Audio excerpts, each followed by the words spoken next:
All right, we have a crazy week of gaming ahead of us right now with multiple large showcases about to happen and all kinds of stuff getting revealed. And it should be a lot of fun. But I wanted to go over the different events that we have to look forward to here over the next 7 or 8 days and just give some of my thoughts and maybe some things we can expect to see at each one of these. So if you guys enjoy the video, hit the like button, subscribe if you're new.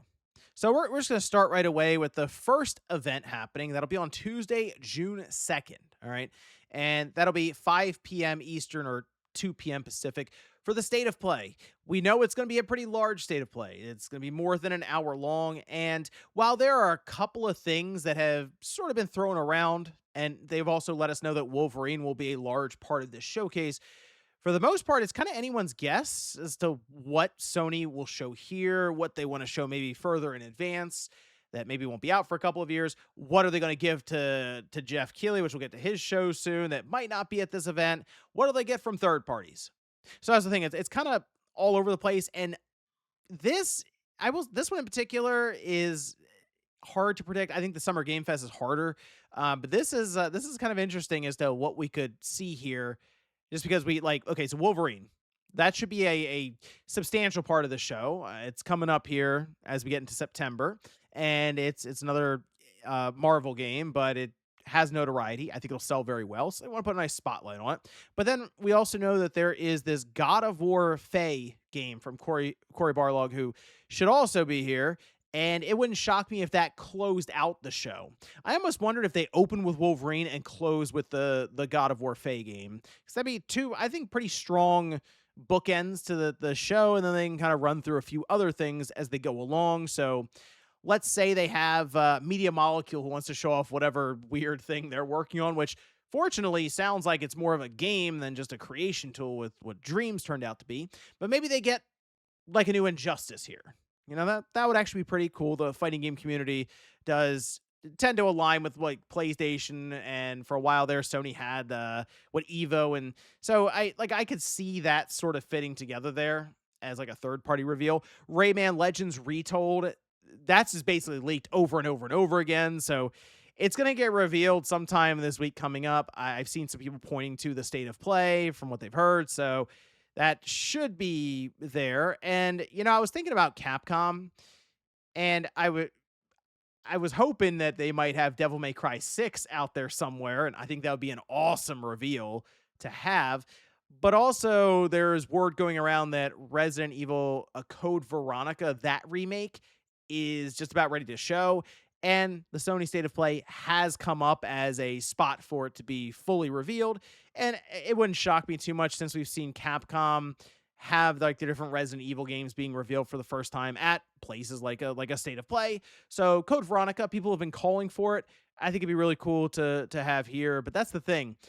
The State of Play is like, are they gonna show something that's a few years off? Would they happen to show us what Bend is working on randomly? Like, hey, here's what they're working on right now. Are they going to have DLC or expansions for any of their current games that they want to show off? Are they going to give us a look at Break In, which is the Fair Games being renamed? Are they going to try to pitch Marathon to us with a new season? So there are things that, of course, they can stack up here. I'm just curious which way Sony goes with it exactly, at least for what I think is being pitched more as almost a showcase level event, with them even have like you go to the Alamo and you can have a theater seat to watch this thing. Okay. So from there, Summer Game Fest, that'll be Friday, June 5th, 2 p.m. Eastern, 5 p.m. Pacific time. This to me is a catch-all, as in you can predict things from any of the major companies, and it very well could be here. Like Sony, Nintendo, Microsoft. Now, Nintendo doesn't necessarily participate as much in these Jeff Keighley events as say Sony does, but they have. Like, they have been at these events before, so it's always possible. And that's the thing, when you have these different events so close to each other, third parties can go to any of them. So that's why it becomes kind of difficult to predict like where Sega will go, for example, to announce something. So I already mentioned Capcom with Sony. I kind of think they're here as well. Like Capcom is just rolling.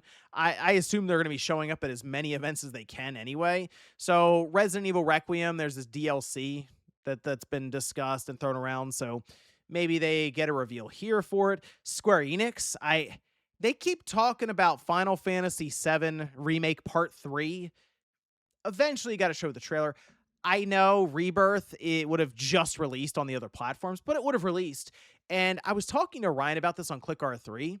They could show a fairly out of context trailer and I think still get away with it without spoiling anything. So it feels like they want to have that game out before the next generation from Sony and Microsoft drop. So it should be a 2027 game, and wouldn't be a bad idea to get things moving here, especially if it's first half of 2027. Otherwise, you know what? I will just put it out there for all the Kingdom Hearts fans who have been desperately waiting. Kingdom Hearts 4. There, it's out there in the universe. Okay, so I'd love to see that here because man, the Kingdom Hearts fans have gone through it for so long. It's about time they finally got the grand reveal for the next big Kingdom Hearts game. We did see Lego City Skylines that did leak out through ratings boards.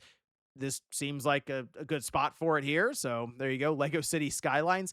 Sega though, can we get Crazy Taxi going here? They've already the social media account woke up like the other day, and clearly it's to tease a reveal sometime this week. And that's the thing. You could have Sega at any of these events, and I think they'll be at multiple events.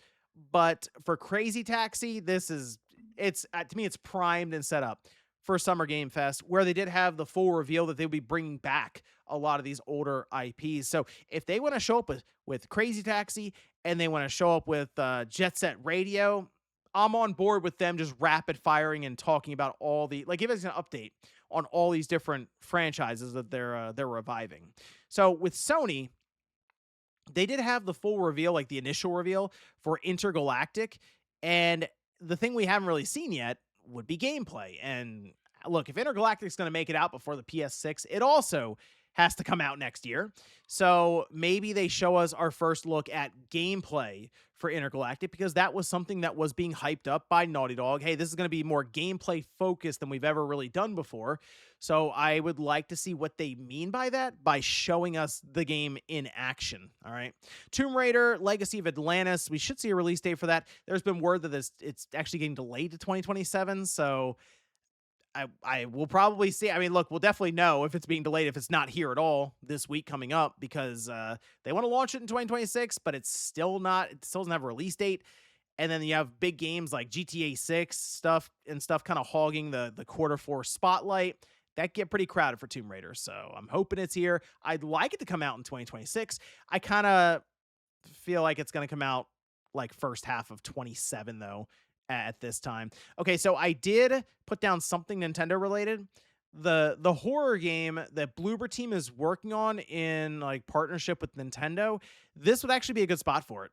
So I think it would definitely speak to maybe even more general audience who doesn't even have a Switch 2 yet, and they see some weird or crazy looking horror game that the CEO of Bloober already mentioned, like kicking around ideas of how can we use the Switch 2 hardware, like the unique form factor of it, the idea of the Joy-Cons, whatever. How can we use that with a horror game and make it like completely unique?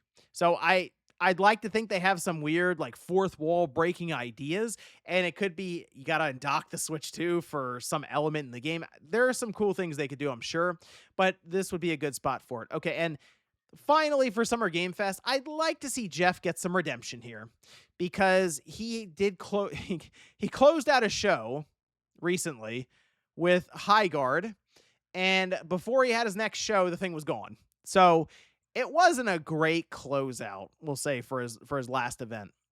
How do you redeem that? You close out with Half-Life 3. And I know it's so funny because it's like the meme, right? Oh, Half-Life 3 is I do think there is a Half-Life game that is kind of being held back right now because the Steam machine can't seem to figure out what it wants to be priced at or what Valve can get it priced at. And I think part of that is it's Half-Life 3 is part of the reveal for it. But to me, I think plans have changed. I think the Steam machine is going to be a very difficult sell at what it's projected to be priced at right now. But Half-Life 3 is not a difficult sell. People want that game. So if Valve goes, you know what, we're going to get the ball rolling on Half-Life 3, people will be really excited.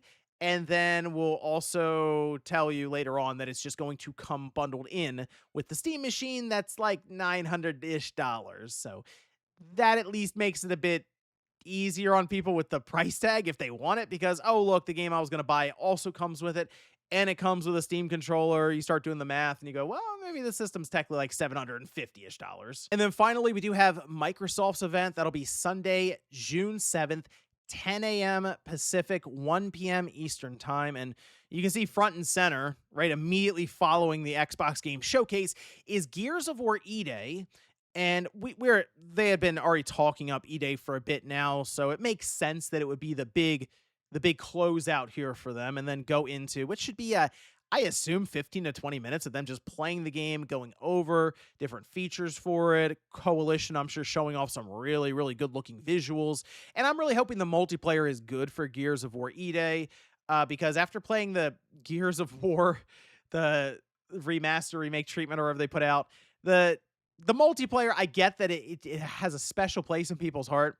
The idea of camera aiming is just it felt old. So and just wall balancing, and I'm like, let's see what E-Day has. So I'm hopeful that it feels more current. I assume it will. With that said, what else could Microsoft show off here? All right, so obviously Halo Campaign Evolved needs a release date. That'll be a big thing there, and the word's been July. That's been getting kicked around, and you got to get the game out. I figure before Gears of War E-Day, which Gears of War E-Day has to come out before Call of Duty. That is coming out before GTA 6. So you kind of start eliminating dates for this stuff. And for Gears of War E-Day, I kind of wonder if that's sooner rather than later, as in it's coming out in September, maybe even late September, to give roughly a month buffer between Call of Duty, which that's already kind of cutting it close to GTA 6. And it's this whole dance that Microsoft and also Sony try to do with third parties, especially when you have a sizable release like a GTA 6. But Call of Duty is first party with Microsoft now, so they have to manage that, which I'm sure Modern Warfare 4 will be here. But you know what's interesting is people noticed actually 2 days ago that Black Ops and Black Ops 2 got rated in South Korea. And the thing with that is we've seen these ratings happen and then nothing comes from it. Like we've seen Modern Warfare 2 and stuff get rated. And I like to assume most times that has to do with them going back and renewing or having to just update some of the logistical stuff behind the scenes for these ratings boards. But Black Ops 1 and 2 combined would be a very interesting double pack remaster that they can just re-release on PlayStation, sure on Xbox, even put it in a Game Pass, and then also on the Switch 2 and PC. But I think there is a nostalgia factor there that would certainly pull people in. So I mentioned Sega. We've seen Atlas and Microsoft together quite often. So I kind of wonder if this would be a spot for Persona 4 Revival to show up again. But then could they? Because we've seen leaks start to go around for concept art and character designs.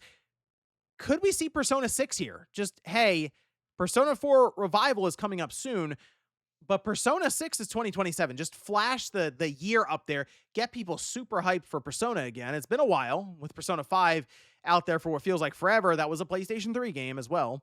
But that would get people thinking about Persona again, of course, hyped up. Oh yeah, here's Persona 4 Revival. I'll go ahead and pick that up in the meantime.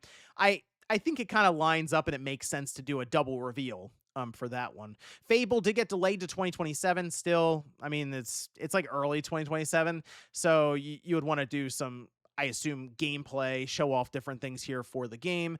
And inXile is making Clockwork Revolution.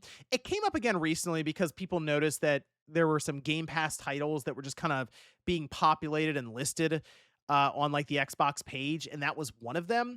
I don't think that's coming out later this year. It's already getting kind of crowded for Microsoft, but maybe next year and we just see more of it here. I think that would make a lot of sense. So Microsoft, I think, will have a strong showing. Just understand they are going to show logos for PlayStation and Switch 2 and you're going to see them there next to the Xbox. That's rubbed fans the wrong way online because they're like, look, the highest voted thing on Player's Voice as exclusives. And I get that. But Microsoft is still kind of locked in with previous ideas from previous leadership. And it takes a little while to change direction on that stuff. So I think we're just seeing things that have been planned for a while.